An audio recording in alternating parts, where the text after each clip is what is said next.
trend is, which is very obvious, work from wherever feasible. Um, there is no doubt that COVID-19 has dramatically altered the workplace. A global workplace analytics survey done across sectors, including manufacturing in March, April this year, found out that 88% of office workers worked from home on a regular basis during the pandemic. As importantly, 76% of global employees wanted to continue working from home even after COVID-19. There's the survey that was done by Global Workplace Analytics. However, manufacturing like healthcare and retail is among the sectors where remote working is the hardest to implement, given the fact that not all factory operations can be run remotely. Therefore, the perceptible trend in manufacturing is to adopt a hybrid work model, that is, make remote working possible wherever feasible and reasonable. Some of the world's largest manufacturers have shown the way by adopting this policy both for this pandemic and beyond.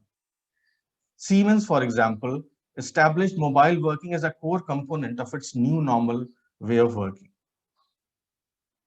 Effective July this year, the new model has been made applicable to more than 140,000 of the company's employees at over 125 locations in 43 countries. That makes about half of its total employee strength. Other such manufacturing leaders include Hitachi and Honeywell. According to Business Insider, Hitachi has committed to having 70% of its employees work from home permanently. Clearly, most jobs that qualify for remote working at present are white collar jobs, benefiting the accounting, sales, marketing, human resources, and legal professionals. For shop floor workers, the trend has been to allow them to adopt a hybrid version, come to work some days of the week, and remotely access certain machines and equipment on the others. As more and more plant data gets digitized and the availability of cloud-based enterprise systems like ERP, QMS, and PLM get better for the SMEs, the idea of a hybrid work model in the factory is likely to catch on further. Moreover, ideas like lights out machining, that is, unstaffed working hours, mostly during the night, that is why the prefix lights out, when the machines can be run unattended, will gain momentum. The year 2020 marked a paradigm shift in the approach of industrial leaders to managing plant operations. We must be prepared to see an accelerated transition toward a work environment that is more productive and less demanding. The miracle of light. Takuo Aogi, Takuo Aogi, a Japanese engineer, passed away this year at the age of 84.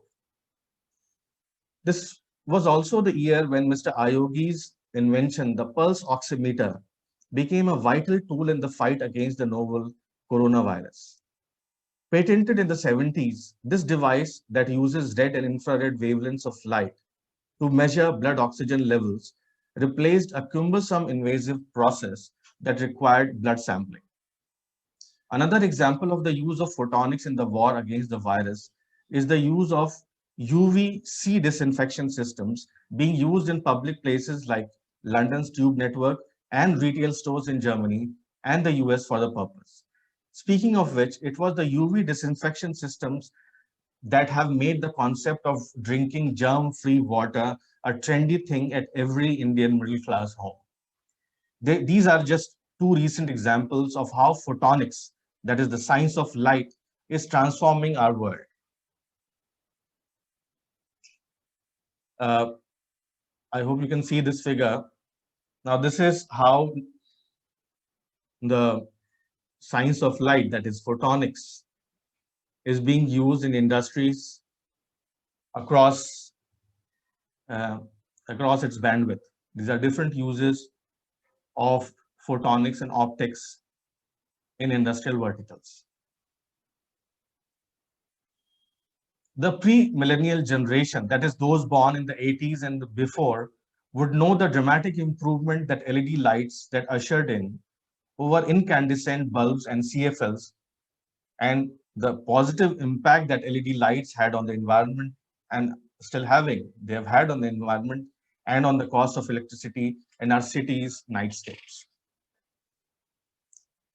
Likewise, optical technology, including solid state LiDAR, which is short for light detection and ranging, and LWIR and 3D cameras are making autonomous driving possible.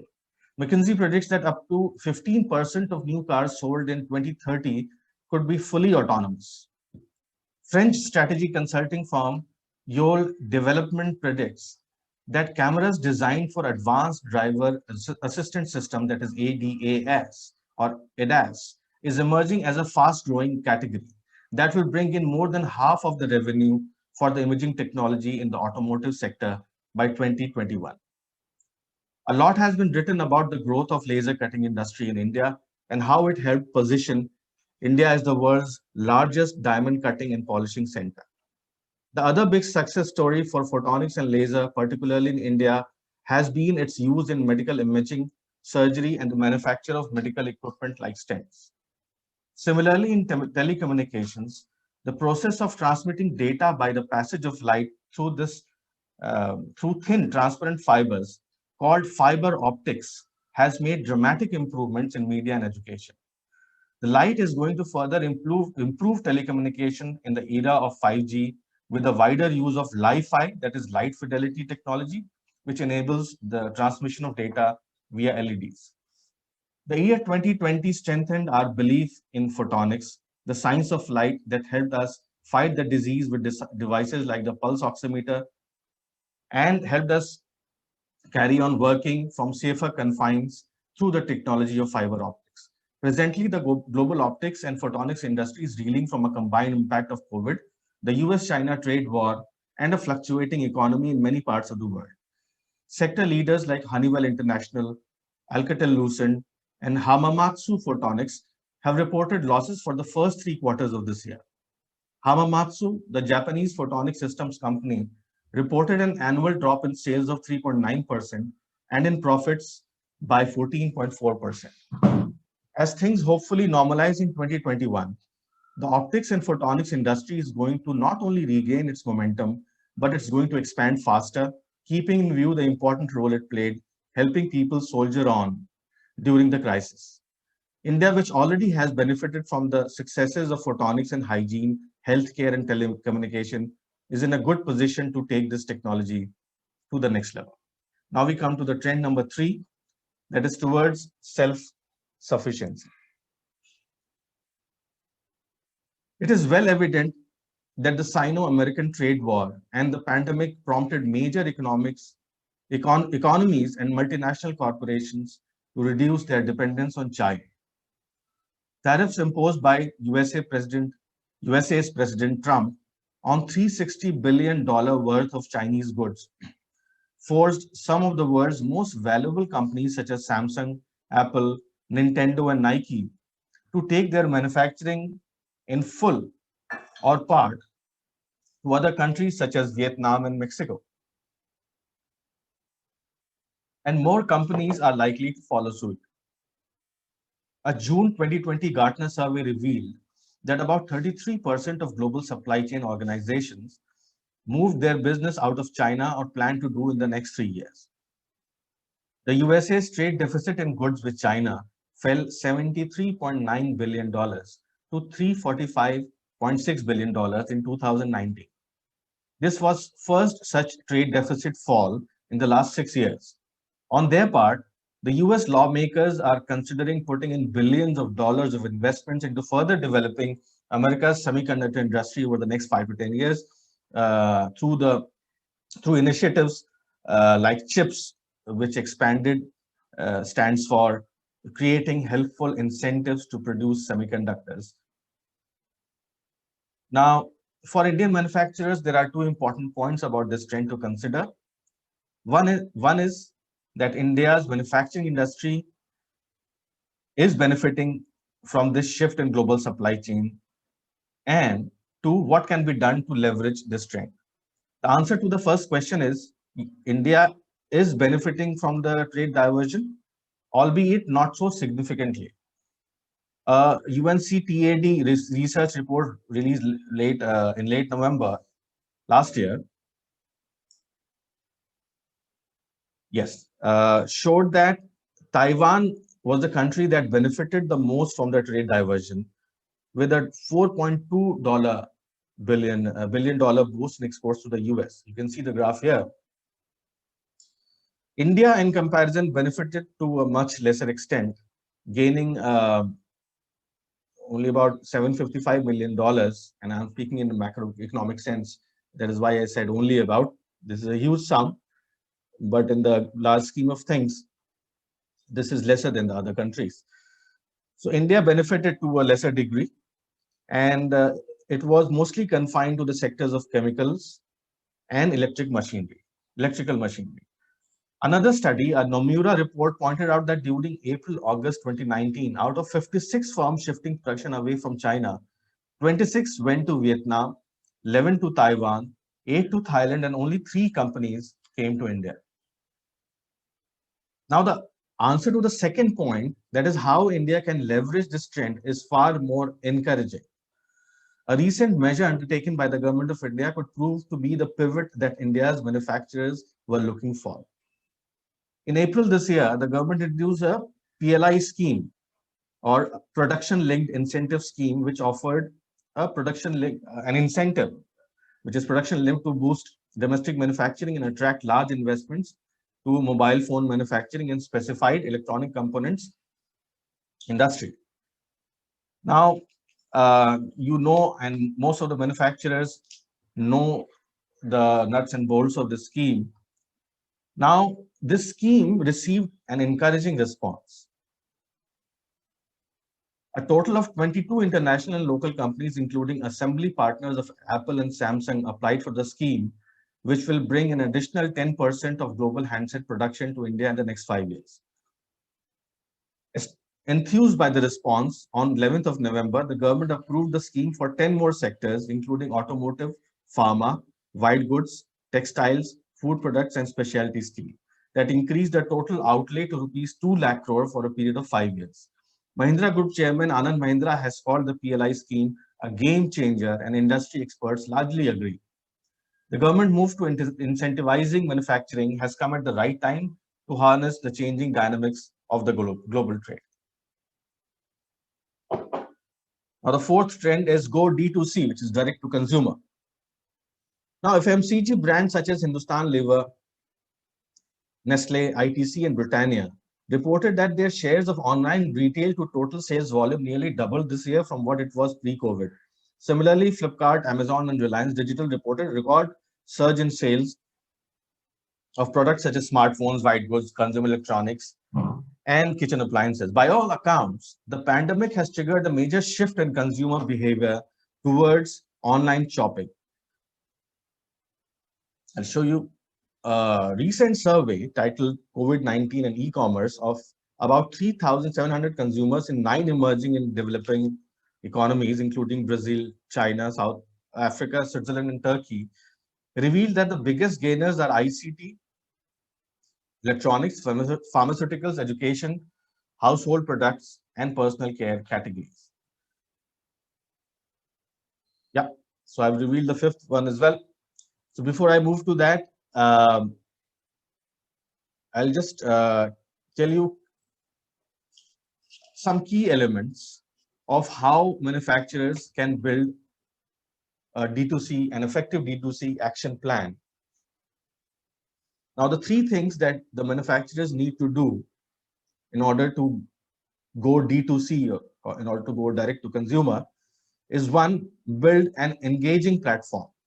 Your D2C website needs to make it easy and exciting for your customers to connect with you. It needs to be much more than a product catalog. Think of it as a way of sharing your brand experience with the consumers. It also serves as a platform for delivering a more customized experience. A Deloitte survey says that well-executed personalization can deliver 5 to 10 times the return on investment on marketing spend and lift sales by 10% or more. The second key thing that needs to be done for under a D2C strategy is build a community. D2C offers a unique advantage over traditional sales channels. It offers manufacturers the opportunity to build one-to-one relationships with consumers with regular communication and delivery of relevant content. When this is offered at the right time to the right consumer, they are likely to respond more positively and want a repeat experience. Irrelevant content or frequent unsolicited communication, on the other hand, is certain to have the opposite effect. And the third and the last and final strategy element is that you need to sharpen your supply chain capability. Having a D2C presence means that the customer will consider your fulfillment capabilities like delivery speed, packaging and tracking as parts of your offering. Partner with a well-reviewed logistics service provider to offer a complete D2C experience to your customer. Now we come to the last one. Diversify your product line. This year, any factory not older than 100 years anywhere in the world faced lockdown restrictions necessitated necessitated, sorry, uh, sorry for that, by a, made essential, let's just say made essential by a pandemic for the first time ever in a lifetime. Most had to shut down and restart with limited capacity, making sure that all the safety protocols were followed. And these uh, these factories had to service a widely fluctuated demand throughout the year. This caused widespread distress in the world of manufacturing. Factories in India, the US, and Europe have been hit by one wave after another of the pandemic. Amid all this disruption, some large manufacturers chose to brave it by responding with product line diversification. Indian and international garment manufacturers such as Primark, Delta Apparel, Hugo Boss, Shiva Texfab, Shahi Exports, and others started making masks and PPE kits. The same was true for the manufacturers of ventilators and for the manufacturing of ventilators overall. Usually, the process of designing, manufacturing, and testing ventilators takes years. This year, manufacturers and suppliers from diverse sectors responded to the crisis and made available ventilators in record time. In the UK, a consortium of major industrial technology and engineering businesses from across the aerospace, automotive, and medical sectors, companies such as BMW, Airbus, and even Formula One motor racing teams came together to produce medical ventilators for the country's hospitals. It was hailed as a great success with over 14,000 new machines produced in an astonishingly short period of 3 months. According to the UK's Health and Social Care Secretary Matt Hancock, the ventilator challenge has played a crucial role in ensuring everyone who needed a ventilator during this pandemic has had access to one. In the US also, the government's invocation of the Federal Defense Production Act resulted in a surplus production of ventilators as manufacturers such as GM, Ford, General Electric, and Philips joined hands to deliver more than 90,000 ventilators between March to May this year. Similarly, Germany had Bosch Group and Mercedes-Benz using their innovation centers and production lines to make testing kits, face shields, and ventilators. Companies not only diversified their production line, but they also uh, used alternate supply lines in the wake of disruption of China-linked supply chains. USA-based PCB manufacturers, PCB stands for printed circuit board, these manufacturers prefer to have PCBs installed in Mexico rather than in China. All of this means that these Indian manufacturers, that those Indian manufacturers who have not done it yet, should look at a diversification strategy for their production lines, which covers diversification of both the plant machinery as well as their supply clusters. Machine tool suppliers in India, for example, have been faced with this tumult over the last few years. As the automotive industry, which provides about 85% of their business, has been facing headwinds due to regulatory changes and demand uncertainties. Even more, a large part of the automotive clientele of the machine tools automotive clientele comprises only a handful of large companies. all of which means that component manufacturers, machine tool makers, and their suppliers continue to be at the mercy of global economic uncertainties and supply chain disruptions, such as the one that we are facing right now, which is underway. Therefore, this is a good time for manufacturers to see the writing on the wall and act on it. Diversify into more market segments and sectors. For example, a metal finishing company can branch out into medical equipment, electronics, and food processing machinery. Look for markets that do well when your primary market faces a downturn. When the commercial vehicles market is down, the after sales market picks up because customers continue with their vehicles for a long term. But do remember to chart out a well honed strategy. Diversification is a long term game. So, despite many glitches in the beginning, we were able to, and I was able to share the trends with you. And this presentation has been much like how this year has been for us, a punch in the face right in the beginning. So to conclude this presentation, I would like to share with you that our manufacturing sector has been, by all accounts, a hero, an indefatigable savior. Even when facing the specter of disease and financial losses every time they went to work, our manufacturers doubled down on producing critical and essential products, safety masks, and PPE kits. FMCG producers and suppliers ramped up the production of food and hygiene products. Capital goods manufacturers specialized in making ventilator parts, and drug manufacturers continued and they continue to focus their resources into minimizing the suffering of the afflicted till the world is safely out of this crisis. The crisis is not over yet. But what has been proved beyond all doubt is that our manufacturers have braved the worst that this crisis had to offer and have emerged bolder and stronger from the experience. Stay safe, stay resolute. Thank you.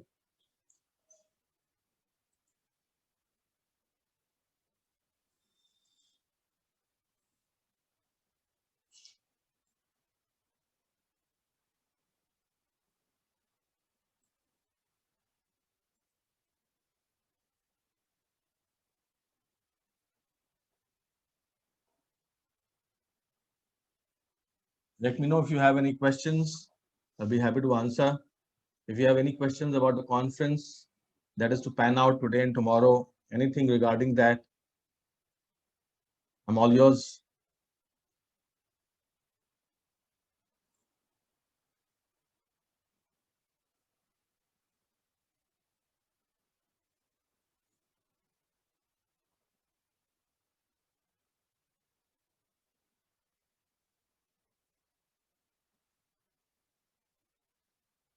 Thank you very much. The next track is going to go live by 12, I'll just give you the exact timings for that. The next track will begin at 11:30 a.m. and it is a very engaging, it promises a very engaging conversation. The topic is how India can move up the GVC. And we have eminent experts on the panel, Mr. Rajesh Nath, the MD of VDMA India, Mr. C. Nivasan Balasubramanian, CEO IAMPL, and Mr. Rajesh Khosla, the CEO of AGI Glasspack. And I'm moderating the session, so see you there. Don't go away. There are many interesting sessions still remaining. Thank you very much.